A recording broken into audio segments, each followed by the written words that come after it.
Won't you take me back to Tennessee? The award-winning Tennessee WildCast is on the air with the latest info about hunting, fishing, boating, wildlife watching, and all things outdoors. This episode is brought to you by GSM Outdoors, whose vision is to preserve the sportsman's legacy, fuel innovation, and enable the next generation of outdoor enthusiasts. Think outside. That's where you'll find us. Now, make welcome your host, Jason Harmon. Hello, everybody, and welcome to this edition of Tennessee WildCast. We're glad you're tuning in. Thanks for watching. Thanks for listening. We got an awesome show lined up for you today, and Mr. Don King is helping me co-host. We sure do, Jason. Hey, how about a quick radio shout-out? Let's do it. You good with that? Let's do it. WOKI over in Knoxville. We appreciate them so much. News Talk 98.7.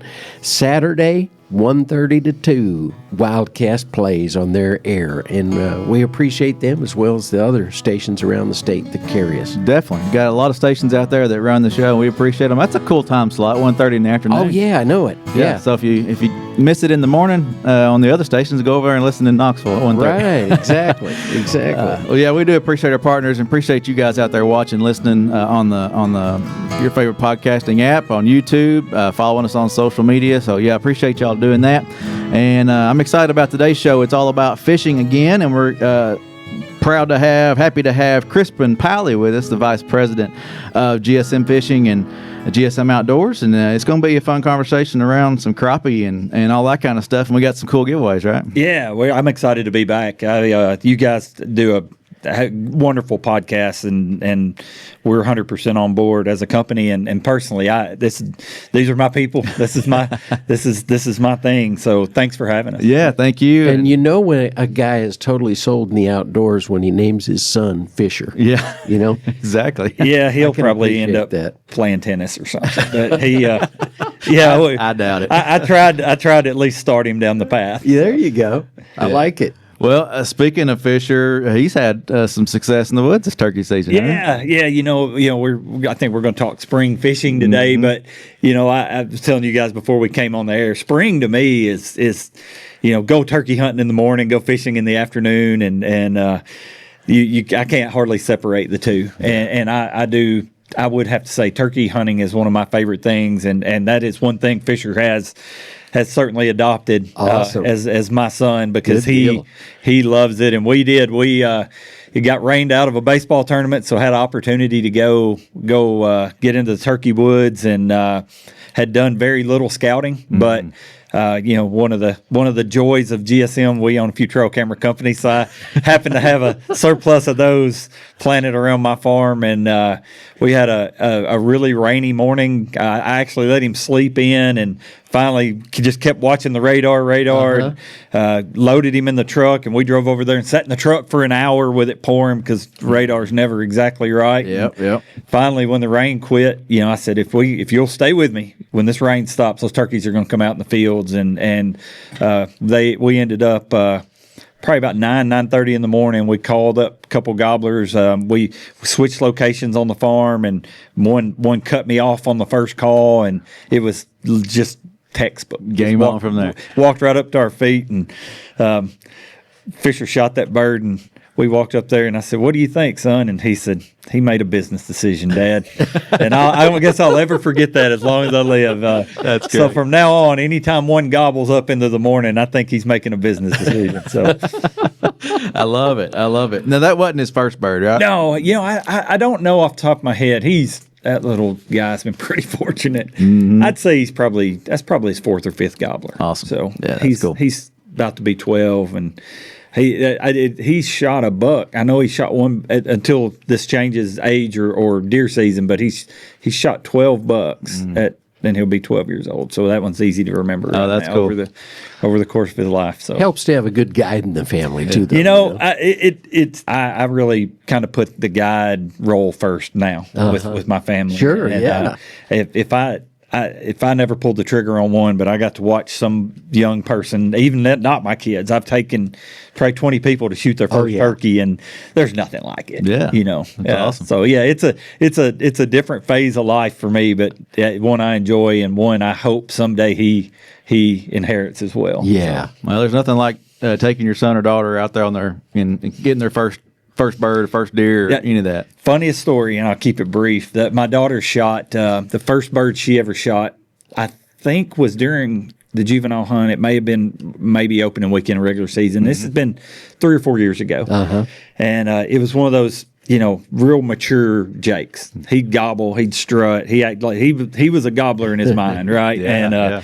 But he had a jake fan, and he had a little beard, and we after church snuck out and I eased up to this field, and I saw him out there with some hens, and I couldn't tell he was a jake at that distance. And we actually had a blind set up, and I snuck us into that blind, which is pretty hard to do with about a 9-year-old girl. And we get in there, and I call, and he gobbles, and I said, "It's fixing to happen." I said, "You just get your gun, point out the window. Here we go." And as he's coming across the field, I can see his jake fan.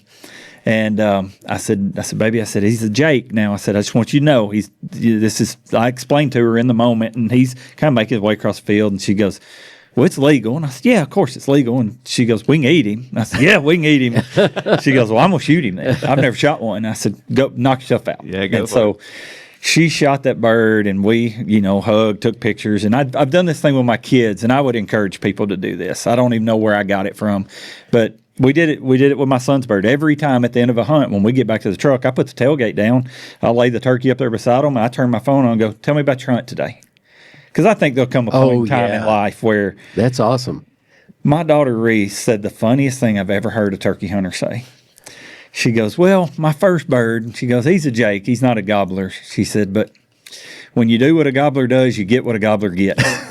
And I was like, that's gold. Like, that should be on a shirt or something, Go. But wow. Yeah, there's nothing like it. It's been the most rewarding hunts of my life, most memorable hunts of my life. Been packing those two around. Good for you for recording those moments, because man, that's golden. I've got some tapes of my daughter, back in her singing days, Yes, sir. back when she was 5 or 6, and every now and then we'll pull those out and listen to them. Oh, yeah. I mean, the tear rolls down my cheek. Yeah, for sure. I lost my parents when I was really young, and maybe it just made a pretty strong impression on me of the value of memories and the value of let's not take this for granted. Let's make it last forever. Yeah, and with today's technology, it's just kind of a no-brainer. Yeah, definitely. That's very cool. Very cool. Well, let's transition a little bit here.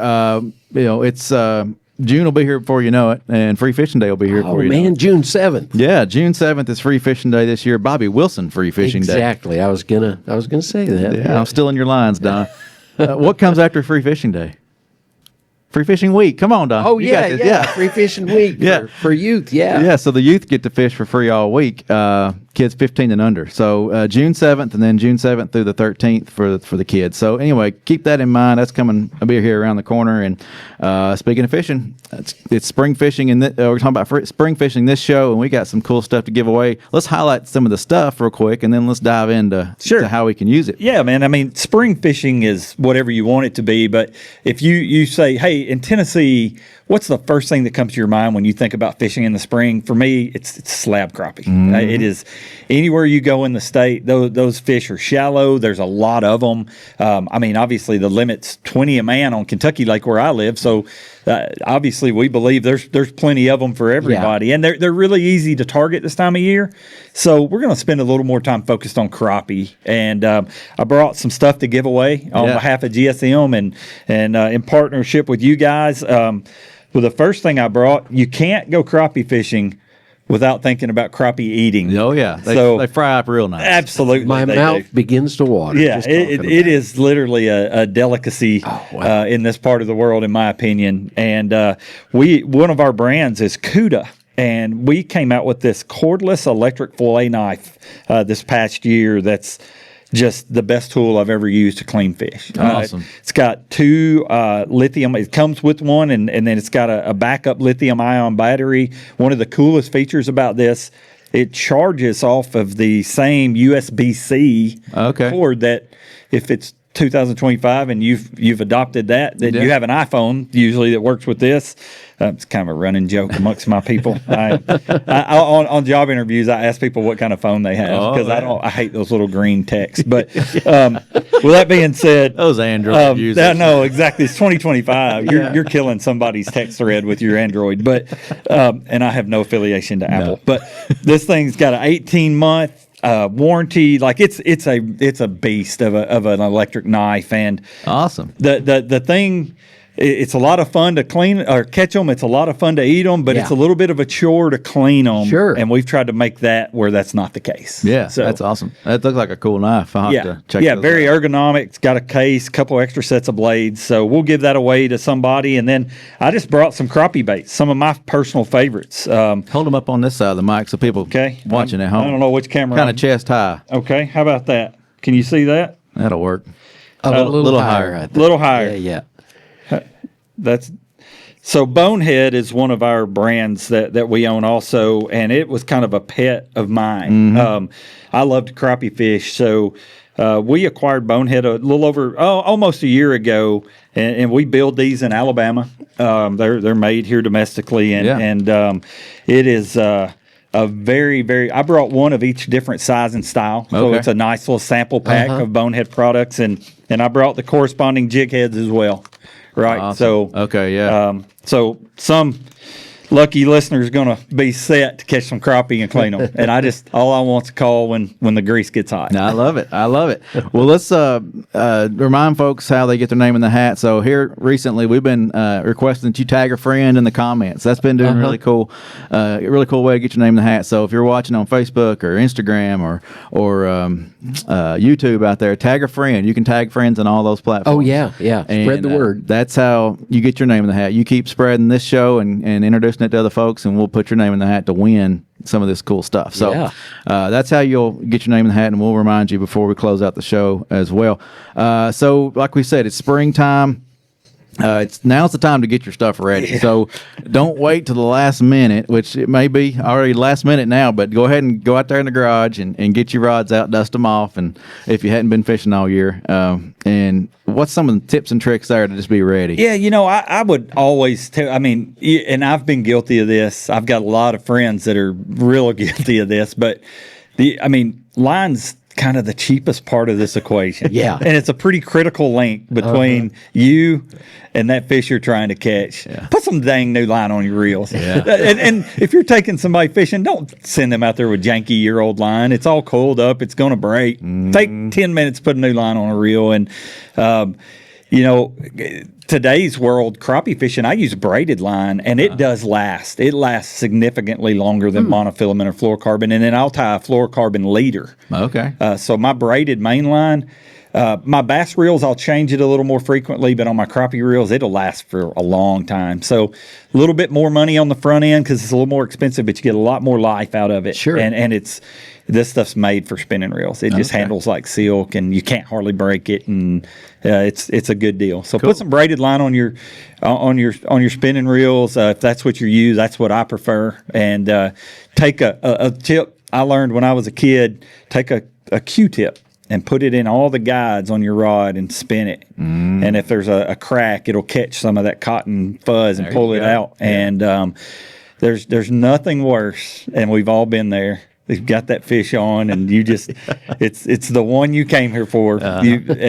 Something happens and you lose it. It breaks off. Your line gets broken or cut, and you can mitigate a lot of that with just a little bit of preventative maintenance on the front end. I feel like he's talking to me because last time I took my son, I was tying a bait on for him, and I was like, this is the best knot you could use. I think it was Palomar. I was doing Palomar knot, and I was like, it's going to be good and tight. You're gonna, and I pull it tight, and it pops, and I'm like, dang, that's an old line. Yeah, right. So I'm going to go change my line. I love the Q-tip as well. Yeah, that's great. I can't remember. I'm reading something when I was I've always been kind of a fishing junkie since I was a kid, and I remember I'd get my rods out every so often and run a Q-tip through all the eyes, and it does. I've found cracked guides. That ceramic is. I bet. Yeah, it'll crack. Yeah. So do you suggest oiling your reels and things like that? Yeah, I'm not the best at it, but I do suggest it. That's Okay. the do as I say, not as I do kind of deal. But I Especially think, if you drop them in the water. Oh yeah. yeah. I mean, they've got metallic parts in there that come in contact with each other. So any type of a gear lube or reel lube, that just gives it a little, that helps with anti-friction, and it's going to make for a little better experience for you too. I don't know if you've ever been out there and and so yeah. Again, he's talking to me now. We haven't discussed this, so this is all off the cuff, I promise. So, and like you said, check the eyes. I had that on my notes, so we already hit that. But yeah, inspect your rods, inspect your reels, and inspect your line. Make sure it's all ready to go. All right, so let's talk these crappie. So we got the baits. We're out there fishing. What are we looking for? Shallow, deep, structure? I would tell you that not all fish do the same things at the same time, right? And I think once you get comfortable with that, for me as an angler, it allows me to go, hey, I know they're not all doing the same thing, so I'm not going to miss it. There's always going to be some doing what I like. Okay. And in the spring, I like to target shallow cover. One of my favorite ways to crappie fish is so old school, but it's still, if I could pick one way to go crappie fishing, this would be it. And I'm talking post, forward-facing sonar, the whole 9 yards. If I around where I live, the New Johnsonville area of Kentucky Lake, up to where I grew up around the Paris Landing area, in the spring, it's a ritual for me that I'll take and catch them under a float. And I mean, I'll go to bed at night and see that float go under with my eyes closed. There's nothing like it, and it's pretty easy for lesser experienced anglers, but it's also very effective. Even if you've got a lot of angling experience. And what I like to do is fish stake beds. Our lake is full of them, Kentucky Lake, and I could relate this to about any body of water in the state, but just as a reference point. Shallow flats and shallow gravel banks that are near a channel or deep water. That's what you're looking for. Okay. Especially the ones that the sun shine on earlier in the day. They warm up. Any type of gravel or rock also helps kind of expedite the process, because those fish just kind of know when the water gets to a certain temperature, it's time to lay eggs, and they go and look for suitable places for that. So depth nearby. A firm bottom with cover. Now, in this case, I'm talking stake beds, which are man-made, right? Okay, people drive them, and they look like tomato stakes, and they'll be as big as this room or as small as this table. And I like to put a bonehead bait on a bonehead jig head. I put it, depending on water depth, but 12 to 18 inches below a float, and you cast it past the bed. And you just kind of shake it back and reel it back, and your little bobber will be going under, and it'll just. So speaking of the bobber, I'm glad you brought that up. Is it like the little stick bobbers, or is it the round orange ones, or the red and white ones? What do you like to use? I use a balsa bobber. One of the brands we own also is Carlisle Floats. Okay. And we make a pear-shaped float that is, for me, so a few of the things with bobbers, the longer they are, the more line twists you get, right? So if I can kind of minimize that, I feel like I make the experience a little easier. And the more shorter, compact ones just seem to cast a little. It's like a bullet. The same, we're not going to get as deep as like coefficients and all that, but a bullet, a smaller, shorter bullet just flies a little easier through the wind. Definitely. And the stick doesn't. So I would recommend a pear-shaped float, and I don't care if it's plastic or balsa, whatever's easiest. I like balsa. And man, it's this. And another thing to think about, you're talking about knots a moment ago. I like to tie a loop knot rather than a Palomar. I'm a Palomar guy also. So we're on the same page there. I do think it's the best knot for most all applications. But when I'm fishing a jig, and you've got a bait that you want that bait to be horizontal. Okay. You want to tie a loop knot, because it lets that hang perfect with the 90-degree line tie on a jig head, and it'll keep that bait perfectly horizontal. Okay. Minnows don't swim through the water like that. No. So Gotcha. Yeah. Good tip. I like that. Right. I'll have to go and learn the loop knot. I've seen it, but super easy. I don't guess I mean, literally, it's as easy a knot as there is to tie. Yeah. So you mentioned the leader earlier on your braided line. Are you running? How much leader are you going to run with that? Personal preference. when I'm crappie fishing, I use the length of my rod just as a reference. Okay. Or another thing I do commonly if I'm kind of in a hurry and I'm putting an entirely new leader on, I'll grab the spool and I'll go one strip. The length of whatever my wingspan is what my leader length would be. Bass fishing, I'll do 2 or 3. Okay. But with crappie, I typically do 1. I got you. So you're doing a leader on bass too? Yep, I do. Okay, with the braided line. Yeah, I just think as everything in life has evolved with technology and materials, and we should, in theory, get better and know more all the time. I think that most of the time when you can, a braided line to a fluorocarbon leader is the best option. Okay. And this is getting very specific probably, but I mean, folks probably want to know this. Is your float above your leader, or is it on your leader? No, it's on your leader. Okay. Yep. Cool. Because and you're working with different depths too. Yeah, that's right. So let's say that I've got 8 or 10 pound braid as my main line, and let's say I use a 6 pound leader, which is kind of what my crappie setup would be. And I use fluorocarbon. I just think it's got some inherent qualities that make it better. I would tie a loop knot to my jig head, put my soft plastic on, and then I would put my clip on float. I don't use a sliding float. I actually use a clip-on float. Okay. And I've got lots of buddies that use a sliding float and a bobber stopper. They cast even better. But I don't know. I've just kind of learned how to do that little roll lob cast where that and then I pull up there. I'm on my depth finder. Or I tell you what I really like to do, and I don't get to do it as much anymore, but it kind of brings back good memories. I like to crappie fish from the bank. I really do, because you can reach so much shallow cover without having to have a boat. Yesterday on my way home from a baseball tournament, I was coming through Dixon, and there's a lake, and I don't even know the name of it, but it's right off of Highway 70 there. Okay. And it's a beautiful day yesterday. There's cars and trucks all down the side of the road.